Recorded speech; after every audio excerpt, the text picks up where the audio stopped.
Assalamualaikum warahmatullahi wabarakatuh. Ketemu lagi dengan Pak Agus ya. Kayaknya karena keadaan begini kita harus belajar dari jarak jauh.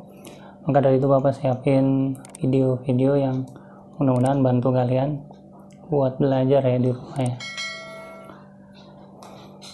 Jadi tetap semangat untuk belajar. Nah, di video pertama ini Bapak akan ajarkan tentang bab pertama ya. Ini untuk kelas 11 ini. Jadi kelas 11 ini pertama kita akan belajar tentang torsi. Apa itu torsi? Torsi itu momen gaya. Nah, ini babnya sebenarnya tentang dinamika rotasi dan keseimbangan benda tegar. Nah, yang pertama itu torsi atau momen gaya. Apa itu momen gaya? Momen gaya itu kecenderungan gaya untuk memutar suatu benda. Misalnya roda bisa berputar ya. Terus misalnya pintu. Nah, semua yang berputar itu pasti ada porosnya ya. Nah, porosnya itu kalau roda ada di tengah, kalau di pintu itu ada di engsel.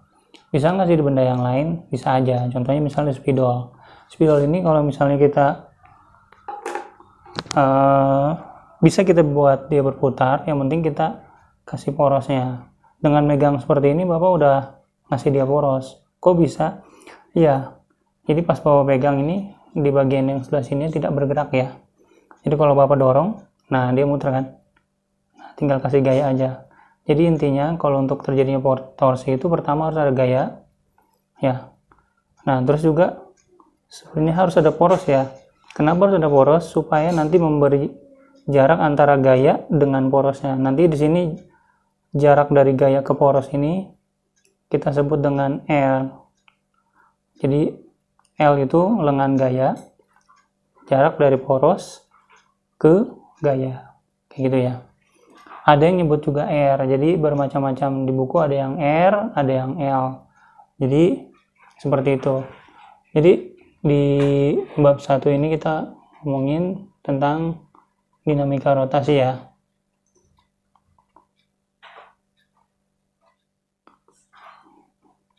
Dan kesetimbangan benda tegar. Oke, jadi pertama kita harus tahu dulu momen gaya apa tadi nama lainnya. Torsi ya. Dia punya lambang seperti ini ya. Nah, seperti ini. Seperti huruf T. Cuma di bawahnya jadi kayak ada pancing. Nah, inilah torsi. Jadi kalau misalnya gimana cara nyari torsinya ini? Nah, misalnya ada sebuah batang ya. Ini mau kita bikin berputar ya. Pertama kita harus tahu dulu porosnya atau kita beri porosnya. Misalnya kita pegang dengan tangan yang satu di sebelah sini gitu ya. Otomatis ini jadi poros. Nah, tangan yang satu kita dorong dari sini. Kita beri gaya dari sebelah sini. Otomatis kalau misalnya kita pegang seperti ini ya. Nah, terus didorong dengan gaya. Nah, dia akan berputar. Berputarnya berlawanan dengan arah jarum jam. Jadi nanti dia akan berputar ke sana. Gitu ya. Nah, dari poros, ya ini kan poros ya. Jadi ini poros. Nah, dari poros sampai ke gaya, ini kita sebut R atau sebut dengan lengan gaya.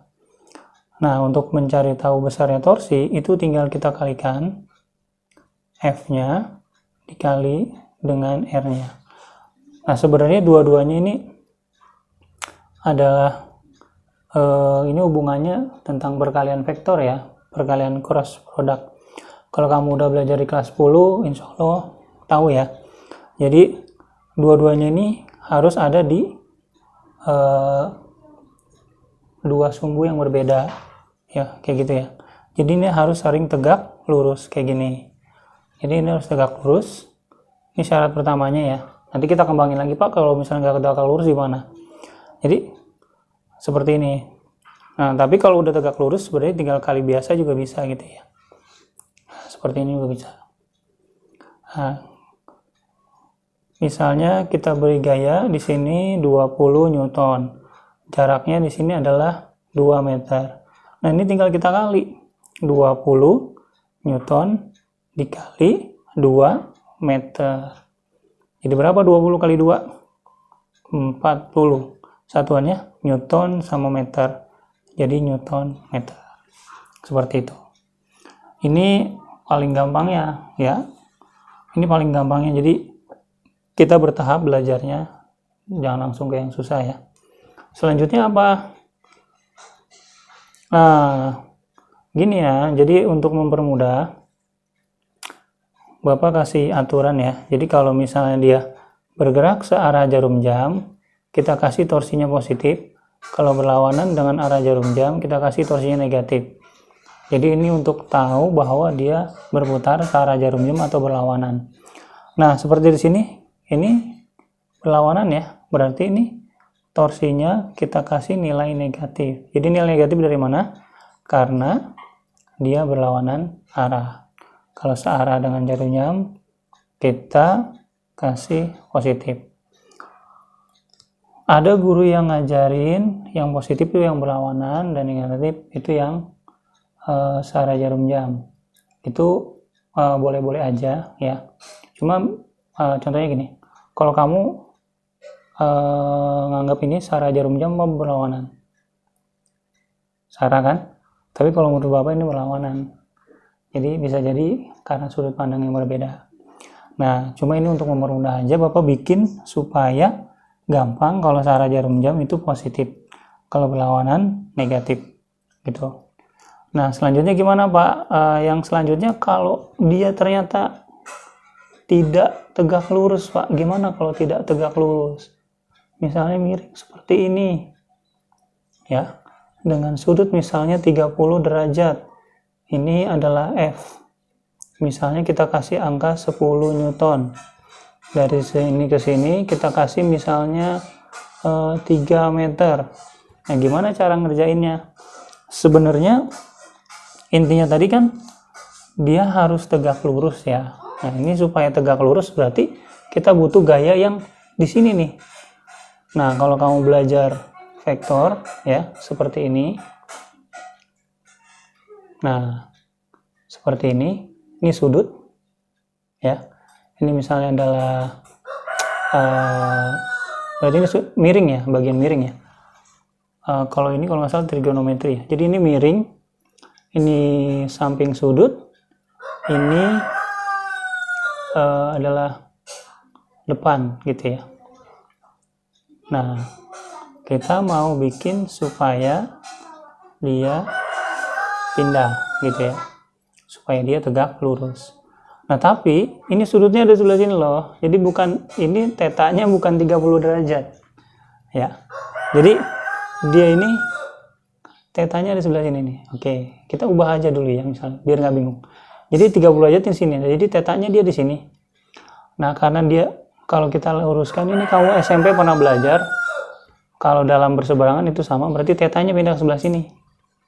Sehingga ini yang miring, ini yang depan, ini yang samping. Nah, miring, yang miring itu adalah F-nya. Nah, ini yang kita mau cari nih, F di sini nih. Misalnya kita sebut dengan Fx gitu ya. Atau misalnya Fy, karena kesumbu Y. Nah, apa hubungannya?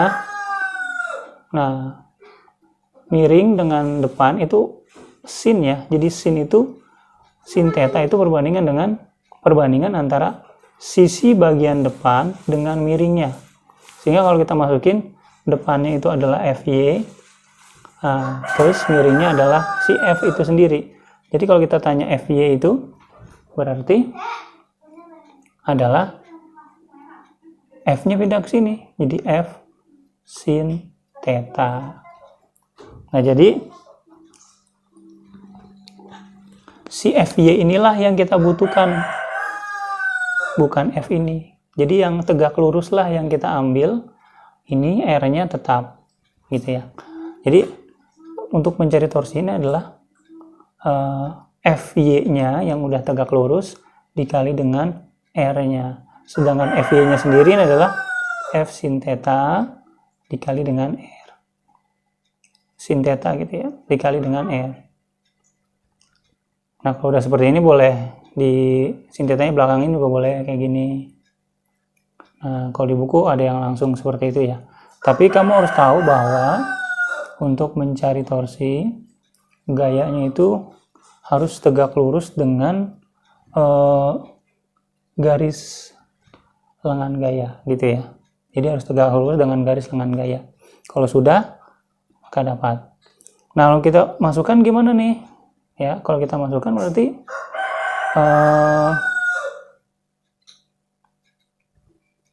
kita bulatin, kita tandain dulu.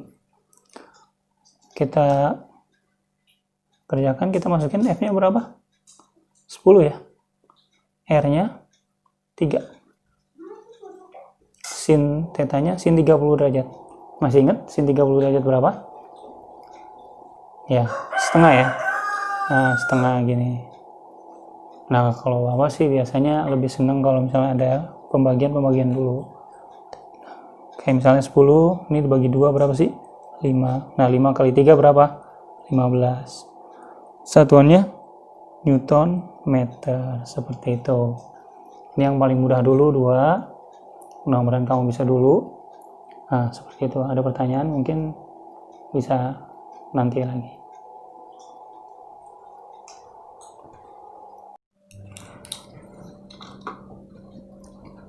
By the way, ini ada yang lupa ya tadi. Kita masih ingat kan tadi ini kalau berlawanan arah jarum jam kan negatif ya. Jadi harusnya ini kita kasih tanda negatif. Ya, jadi ini karena ke sana ya, kedorongnya, nanti dia ini kita beri tanda negatif di sininya. Nah, jadi kalau nanti soalnya esai bisa kasih kayak gini ya. Jadi yang kayak gini-gini kita kasih tanda di belakangnya. Berlawanan arah jarum jam.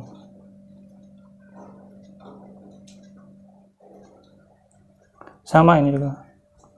Berlawanan arah jarum jam.